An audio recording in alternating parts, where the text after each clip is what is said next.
Hello, back again. So we were talking about the myth that you have to create very special conditioners to use to oil your leather, to keep the leather strong, and for any number of reasons. So things like, I don't know, like mixing neat foot oil and like melting waxes into it and making pastes and conditioners to oil your hides.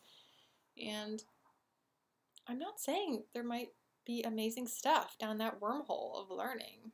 I'm not saying that. I'm sure there is. Um, but I'm telling you, like, I have softened an inordinate amount of vegetable tan hides, hair on and hair off, from many different species of animals, many different sizes of hides, thinness and thickness, tanned with many different species of plants.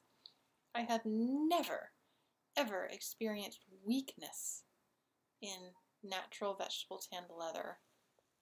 Actually, like ever. It's such a superior leather. It's so strong. It's so long lasting. This is the leathers that were found on Otzi the Iceman mummy, people. Come on! Like, these are the most superior leathers on planet Earth. We can't replicate this with chemicals, right? You pour bleach on a pair of blue jeans, like strong chemicals, pour them on natural fibers. What happens? The blue jeans are going to tear and disintegrate away in those places where the bleach fell. Okay, that's the trade-off. We do strong chemicals.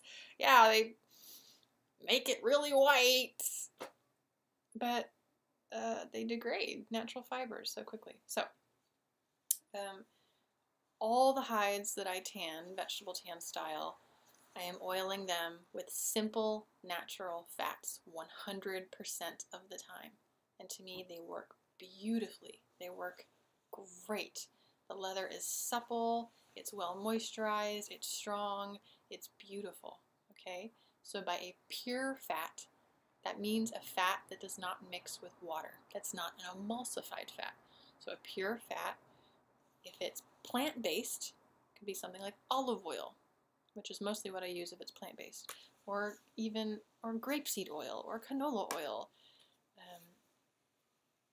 I use soft fats, like I don't use things like coconut oil that are hard at room temperature. That is another topic.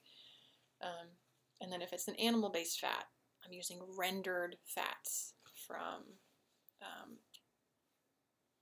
lots of the animals that I process. So, like particularly bear fat is so great in hides, but pig fat, lots of pig fat, possum fat, coon fat, domestic rabbit fat rendered, even armadillo fat rendered. So any rendered pure fat. When you're softening, breaking the hide stage, to me, all those fats are wonderful. Okay. There's so much to the topic of fats. Like when I teach tanning classes, like fats is just a whole section of a whole day. It's just such a good topic. Okay. But no, you don't have to like buy any special manufactured oils or waxes. You could experiment with that for sure. I'm sure there's people out there who do cool stuff. But no, it is not essential at all. I'm the living proof. Okay, here's some other big myths out there. Big ones. Oof. Okay, so one of the biggest myths ever that I ever encounter with vegetable tanning is that when you're tanning your hide in solution, that when you first put a hide in solution, you want the tannin solution, your tea, some people call it a tea, some people call it a liquor, whatever, I call it the solution, that it should be very weak, right? Because you don't want to like tan the hide too much or case harden it, right? So you're, gradually over days and weeks increasing the strength of your solution so the hide tans really slowly. The second part of that myth then is that it takes a long time to vegetable tan hides. People will say, oh, it takes at least a year to vegetable tan a hide. And before I started learning vegetable tanning, I was hearing that kind of stuff too from other people. They're like, oh, especially if it's a deer hide, expect like 6 months to a year at least to tan a deer hide. I'm going to tell you all right now, like with my blood and my flesh and my living proof and all of these beautiful hides that you see laying everywhere. It is so wrong. It's so wrong. Where does it come from though, right? I gotta plug this back in. Where does that idea come from? I think that it comes from large-scale commercial tanning with cow hides. Okay, so I don't work with cow. I don't think I ever will. It's just not an interest of mine to work with hides that thick and that huge. I don't really have use for leather like that.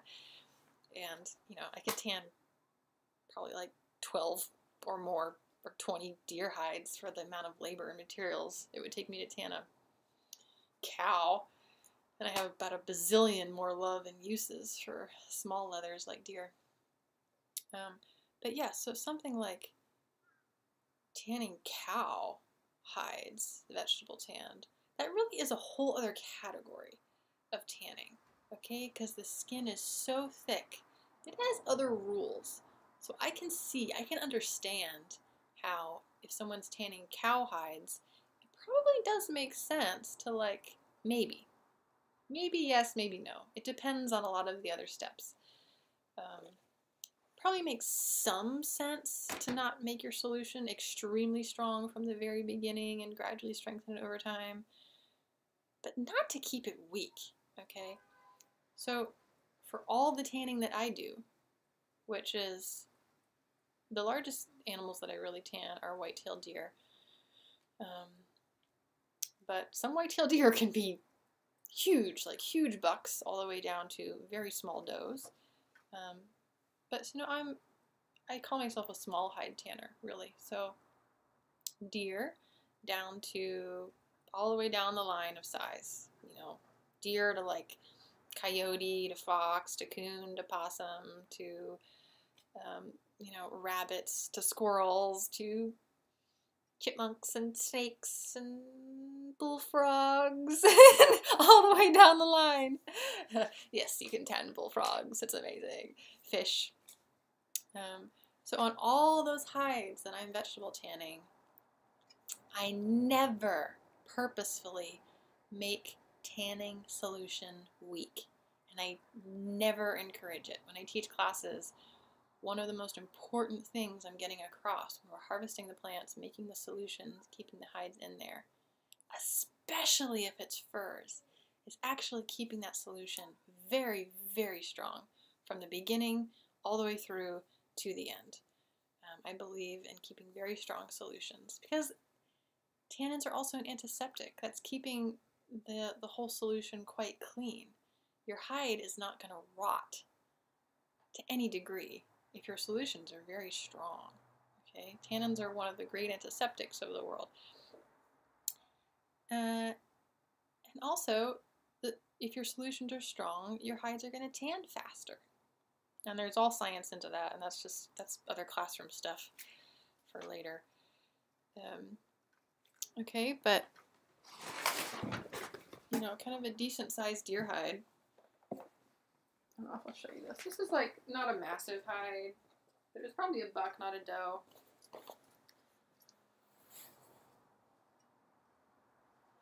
Yeah, it's on the bigger side. It's pretty heavy, pretty big. So a deer hide that's anywhere in the sizes that I normally tan, if I'm vegetable tanning a grain on deer hide, I expect it to vegetable tan in anywhere from 6 weeks to 2 months. Okay, it would be very unusual for me for a deer hide to go longer than 2 months and still not be done. Unless it was just a massive, one of those massive bucks with thick necks this thick. In general, a hide like this, 6 weeks to 2 months, okay? And that will be fully tanned, super supple, not crunchy at all, like just delicious, okay? This deer hide with this thin little suede bag, this was a small deer, very thin-skinned, and I took off the grain. When you take off the grain, you're further reducing the thickness of the skin. The hide's going to tan even faster. A deer hide like this, a week. I mean, this pretty much tanned in a week, maybe a week and a half. Fast, okay? Things like rabbits, like the domestic rabbits, the speed of tanning depends on the thickness of the skin. The thickness of the skin and the strength of your tannin solutions. The two main things that affect the speed of tanning. Main things. So domestic rabbit hides can vary in the thickness of the skin immensely. It's actually shocking how much they can vary. So a very, very thin rabbit hide, I had them tan in 3 days, vegetable tan in 3 days. Like this one's just abnormally thin. You know, it's just like, oh my God, tissue paper. I can totally see that tanning in 3 days. And then I have a good example here of a domestic rabbit hide. Every once in a while, I get my hands on a domestic rabbit hide. Either it was a breeder rabbit, so it was 2 or 3 years old, so it was older in age, or I don't even know why. A seasonal thing, a genetic thing, where the skin is actually quite thick, and when you're fleshing it, you can feel it. You're like, whoa, this skin is thick. This is an example of a good thick one. It's its size. It's actually not huge in size, but the skin, I mean, it's like a baseball mitt. Very thick skinned. So it was vegetable tanned. You know, this might take 2 or even 3 weeks if I'm lazy. But probably like 2 weeks, 2 to 3 weeks for like a super thick skinned rabbit. I mean, this is just like thick. Supple, of course, it's anytime you fully tan a hide and fully soften it to the extent that those fibers will soften, it's always going to be supple. You're never going to have crunchy noises, ever. It's just about the robustness and the thickness of the leather, right? And this is quite robust for a rabbit, very robust. So, you know, for a domestic rabbit, for me on average, like I expect a week to 2 weeks, something like that. And there's exceptions on both sides of that spectrum, of course. And, you know, things like foxes and possums and raccoons, you know, I might expect anywhere from a week to 3 weeks. You know, I once tanned this like giant coyote. We thought it was a coyote dog. I mean, it was from nose to tip of the tail. It was as tall as I am, and I'm like 5, almost 5'9", and it was big, and the leather was thick and beautiful leather it came out as. But man, I just kind of forgot about it actually. But thing was in solution for like months. I don't know, maybe 2 months or something. But so it does depend. It depends, enormous variation. But the bottom line is that if you are tanning a deer hide that's like a small buck or a large doe, and it's taking you longer than 2 months to tan it, that solution is way too weak. Something is going on. Something's going on. If it's taking 6 months to a year to tan a deer hide, I mean, it's dangerous for me to say this because I know that is the case for a lot of folks. And like, if you're coming out with good leather that you're happy with, there's no reason to change your method. But if you'd like to speed that up, for God's sake, you can really speed that up. You can absolutely get that hide tanned within 2 months. And like I said, on certain very small deer, I've definitely tanned in a week, in like 2 weeks. So yeah, really depends. Like, there's some crazy myths out there. And a lot of that comes from these ideas that you have to keep your solution very weak. I keep mine very, very strong all the time. On furs and hair off leather as much as I can. Okay. That was 2 more myths. Just some other minor ones. Like one is that you need to pickle hides, that pickling is an important step for furs. It's not an essential step. because I never do it. I never pickle hides. But pickling is a step in fur vegetable tanning furs. Actually, brain tanning too. You can use it in different ways, but it's a step that you do to the fur skin before you tan it, and the idea is that it like disinfects the skin, and in some mysterious ways it like ensures that your hair isn't gonna fall out during the vegetable tanning process or the brain tanning process. And you can use different chemicals. It's usually like you're putting the hide in a bucket in a solution of the pickling solution first before you're putting it in the tannin solution or brain tanning it. And there's different recipes for it. But the bottom line is that it's an acidic solution rather than a basic or alkaline solution.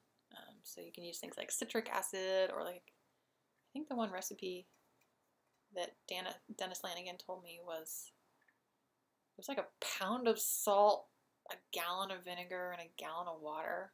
Don't take my word for it. You can check that. But strong, very strong. So that's a step, pickling. And you can use other, citric acid and other chemicals too. It's just about finding someone who does that, who can teach it to you, finding recipes for it. If you want to do it, by all means. I don't, and I tan mostly furs, and I don't have a reason to do pickling. I probably won't ever do it. I don't know, maybe at some point I'll have an interest in some, I don't know, but no. Mainly I keep the fur from falling out on my hides from keeping my solutions very strong, tanning the hides as fast as I can by keeping the solution strong and by membraning well, all these other things. And mainly I do vegetable tanning furs during the cold season. That really eliminates a lot of the hair falling out problems that may happen in warmer weather for me. So for me, it's like autumn, mid to late autumn through winter through very early spring. The cold season is when I'm vegetable tanning furs, and I really tend to have problems with hair slippage in the cold. It's like my biggest tip. So pickling, it's a thing. It's not essential by any means. One other minor myth is about scudding. S-C-U-D, to scud a hide, scudding. And the myth is that scudding is really important when vegetable tanning. It's not really important. So scudding is another step that's described in vegetable tanning. Like pickling, I consider it an optional step, not part of the essential steps, but an extra optional step. People usually do it with larger hair-off hides, like deer.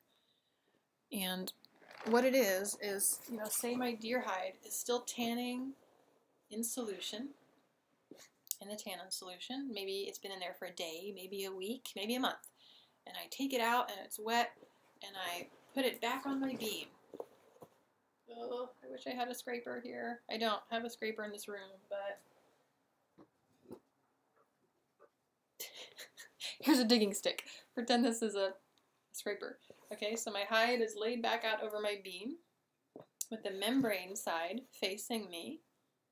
The grain side is against the beam, usually with a towel or some padding. Not always. I don't use padding. And you are scraping the membrane side of the entire hide. It's like squeegeeing out the liquid. Sometimes you'll see like opaque, whitish stuff come out. It's also scraping off any vestiges of membrane that might be still on there. If your blade is very sharp, a little too sharp, it's actually scraping off skin. It's actually thinning the hide. Some people do that on purpose. They actually want to gradually thin the leather down so it gets suppler. But that's what scudding is. It's like you've already membraned the hide, it's already been in tannin solutions, and you're taking it back out to continue to scrape the membrane side. Maybe once. Maybe I've heard of people doing it every day. Like taking a deer hide out of solution every day and scudding it every day. God, when I first started encountering that in the North Carolina mountains, I was just like, what? Like, tanning a deer hide naturally is so much work in and of itself. It's so much work. And you're adding like an extra hour or two to every single day to scrape it like that? It'd be one thing if that actually like significantly changed the leather and gave you super supple leather. But it doesn't. It really doesn't. Most of my deer hides, I don't scud, like ever. The philosophy of scudding, people say like, oh yes, it's, you know, if you've missed membrane, it's helping to scrape off more membrane, but also that you're squeegeeing out some of the weak tannin solution to make space for new tannin solution to flush through the fibers. Another idea is that you're helping to squeegee out mucus from the skin. That once cleaned out more allows for more tannin solution to flow through and the hide to tan more. And, you know, we could go into that. There's some truths to all of that. But in general, I'm just going to say, like, all my deer hides, when I vegetable tan them with the grain on and, like, put in all the work and effort, I mean, they come out so supple. So nice, fully softened, supple, with beautiful grain, very strong grain. I've never had brittle grain ever. And that just means if you take the grain side and you really pinch the leather, pinch it as much as you can, the grain layer should not crack. Like, it should look the same.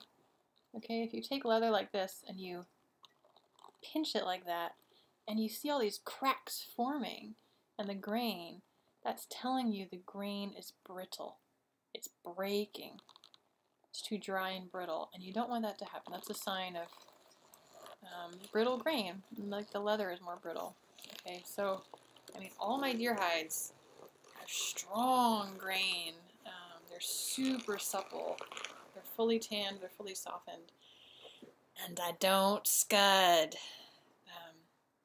What I do is that I do buck the hides in wood ash to remove the hair.